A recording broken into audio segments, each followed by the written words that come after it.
Hello, my name is Trey Ferrara, and this is my comprehensive project, the Muncie Warbler Restoration. First, I'd like to talk about the cerulean warbler. It is an endangered songbird native to the Midwest and eastern U.S. It comes up here to breed before migrating for the winter to Central and South America. It has a particular oak hickory forest preference with old growth mature woodland being its primary habitat. The trees it lives within are usually along north and east facing slopes, and it resides in the upper half of the canopy, making its nests just under the tallest branches to avoid direct exposure to the outside air. Outside of the nest, it will jump and fly around searching for insects and the occasional fruit, while defending its territory from other birds. It's become endangered in the last century as a result of increased urban sprawl and industrial development, which has removed large amounts of its habitat. With this loss in forests and natural landscapes, population of the cerulean warbler have dropped as low as 70% in some areas. In this project, I wanted to use this species as a representation of the larger issue of habitat loss and our effect on the landscapes around us, whether that be through our design or life in general. Here we have a contextual map of my chosen site. It's located in Muncie and is marked in red in the center here. It's primarily surrounded by neighborhoods and industrial or post-industrial land given its proximity to the Avondale and industrial districts. You can also see its adjacency to the White River here being southwest of the downtown Muncie. So here's the site closer up. It is the former GM plant site and has stood vacant for close to 20 years since GM's departure. It is now owned by Racer Trust and is being sold to the city, where the current plans are to implement a solar field across its 50-some acres. You can see there are some recent residential developments in the lower right corner there. Besides that, there are no more plans to develop the site to my knowledge past these residences and the current solar field idea. Here are some photos of the site with the aerial showing it in its entirety. The remnants of the factory still remain, with the broken pavement taking up much of the area with some trash trees sprouting through. On the pedestrian level, the site offers very little with its chain link fence and overall dilapidation. You can see in the lower right here one of 3 existing gateways that were used for vehicles entering and exiting the site, which are now fenced off but still very much there. Taking a look at the site's current state, we can see what it currently offers for the cerulean warbler. Its contours roughly follow the rigidity of the former factory's footprint, with the wide flat areas and steep drops of just several feet in the center.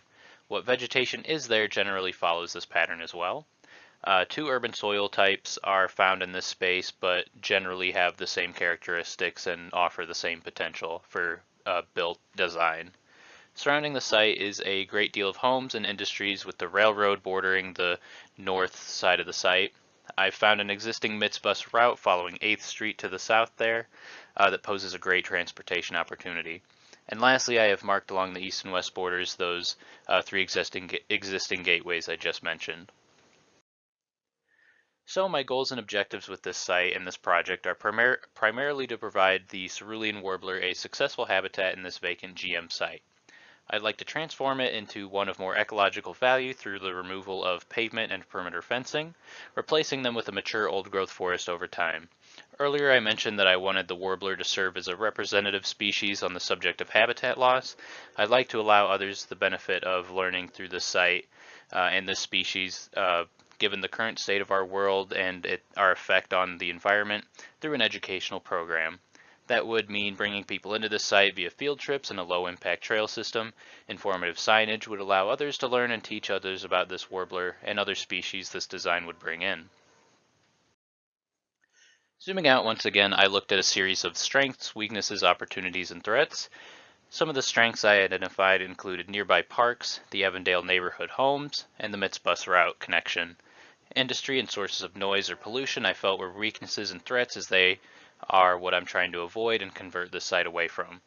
Opportunities included vacant lots similar to the site, as they could eventually serve as a future pocket habitat like this site, and be used in addition to this site, with the ability for species to travel between them rather than being isolated to a single site. Looking at the site and seeing what it could offer once more, I primarily noticed its contours. The great concentration of the slopes in the middle, spreading them out would create a gradual slope that would both create a naturalized landscape that differs from its industrial past while also providing those north and east facing slopes that the warbler prefers. The MITS bus route could conveniently offer a simple travel to and from the site with a bus stop and parking area in the south corner adjacent to the current residential developments. Lastly, I focused on the three gateways and the potential they offer to connect to outside opportunities like I mentioned a bit ago. Here I looked at the time it would take to walk to and from the site through a walkability diagram, ranging from 5 to 10 to 15-minute intervals. While the railroad, river bridges, and pedestrian infrastructure could limit some of this range, I believe this analysis is still helpful, particularly for the connections I'm focused on. I wanted to offer some connections to some of the SWOT analysis locations like the surrounding parks and Southview Elementary for the educational component of my goals provided by these three existing gateways. The additional challenge is almost limiting travel to and from this site to prevent it from becoming too highly trafficked and scaring off wildlife like the cerulean warbler. With these connections, I believe this would be avoided as I am not proposing a large-scale pedestrian trail, just simply offering connections to these smaller elements like the elementary school and the other parks.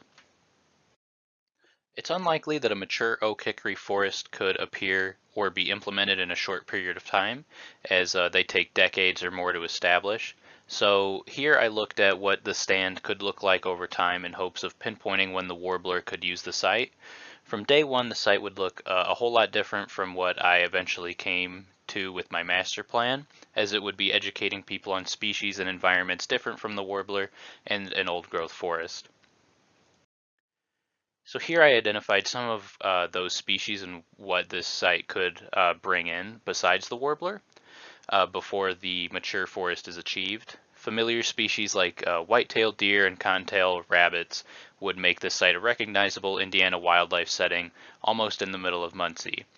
Other species like wild turkey, owls, and other native birds would make this a site residences of Avondale and Muncie as a whole would enjoy far more than the current GM lot or the proposed solar field.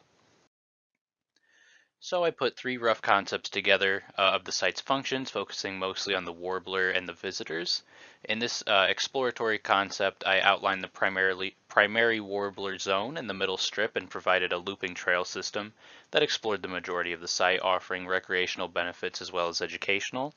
Additionally, parking would be located in the south where buses and the MITS connection would be accommodated.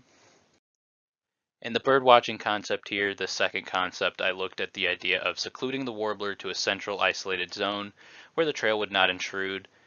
With this, the bird watching could be necessary to allow people to peer into this zone as the birds would possibly not be directly observable. This design would focus primarily on their privacy, putting habitat and the warbler's needs first in design at the expense of being able to directly see and observe them. Lastly, in this connections concept, I prioritized making those connections between the gateways connecting the outside parks, neighborhoods, and elementary school to the site. With this, the site could act as a gateway in itself to other Muncie parks and between these areas of focus. What I found with this design it would probably create too much foot traffic and chase away a lot of the wildlife, so what I eventually would come to would maybe scale that back a bit. So by combining elements from the three rough concepts, I found a good balance that makes connections between the gateways, neighborhoods, and MITS bus route while still providing a looping trail system, and most importantly, a habitat for wildlife.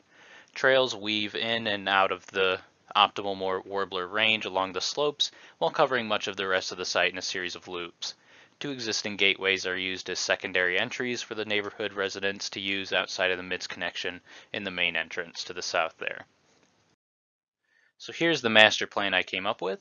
Beginning in a small parking area in the south, visitors on foot and bike or by school bus, car, or MITS can visit the visitor center to cool off or learn more about what this site is offering in terms of wildlife value and ecology. From there, they can explore old-growth forest on foot, encountering educational signage to inform them about the wildlife species like the cerulean warbler that live here. These visitors can find similar experiences if coming to the site from one of two connecting gateways to the east and west on foot. The looping trail system can allow for visitors to take longer or shorter walks, accommodating for children coming here on school trips while still getting the same experience, all while maintaining that habitat quality. To transition from roadway to nature conservancy, the existing chain link fence would be removed, with the ground being smoothed out to create a naturalized shift in land use. The forest edge would be maintained to create a buffer between the two, with small natural ground cover plants progressing to larger shrubs and understory trees before ending up as true old-growth forest. This section depicts the new slopes that would give both the warbler its habitat and visitors the chance to see them. This slope would be gradual, spreading across 100 or so feet and only dropping about 8 feet. This would still accomplish the habitat goal for providing the warbler's desired slope needs, all while not being too strenuous of a walk for families or children. Spreading the slope like this also naturalizes the landscape from the harsh urban form that it is right now to one that might host a mature forest in nature.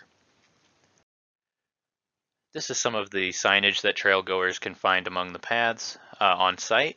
They would be simple and easy to understand, providing information about the warbler and other wildlife found in this conservancy, in addition to wayfinding to make it clear where they are amongst the trails.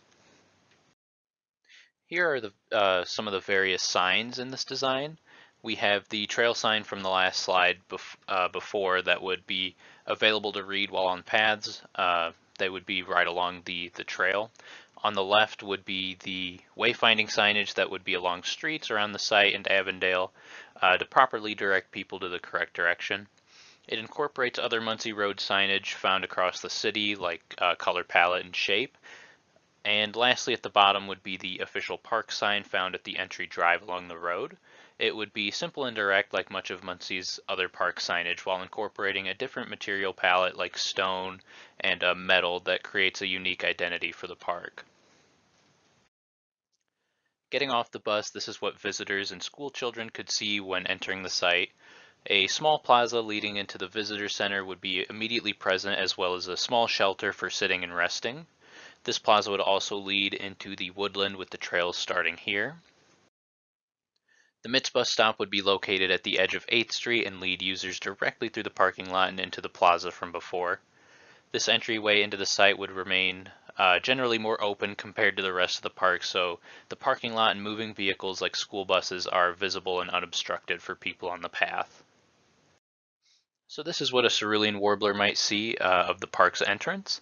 The entry drive at the right will lead visitors directly to the visitor center, with bus parking and normal parking for cars being just adjacent. The MITS bus connection cuts straight through this lot and leads straight into the woodland trail system, where users will explore naturalized woodland and its accompanying wildlife. And this is what a visitor may see while in this forest along the trail system. The old-growth trees would cover the canopy, with potential for birds to be flying overhead and gaps in the canopy, or other wildlife in the brush in the distance. And additionally, I would implement the educational and informative signage along here for people to learn as they make their way through this natural woodland experience. This has been my comprehensive project, the Muncie Warbler Restoration. I appreciate your time today, and I'm prepared for further discussion and feedback. Thank you so much.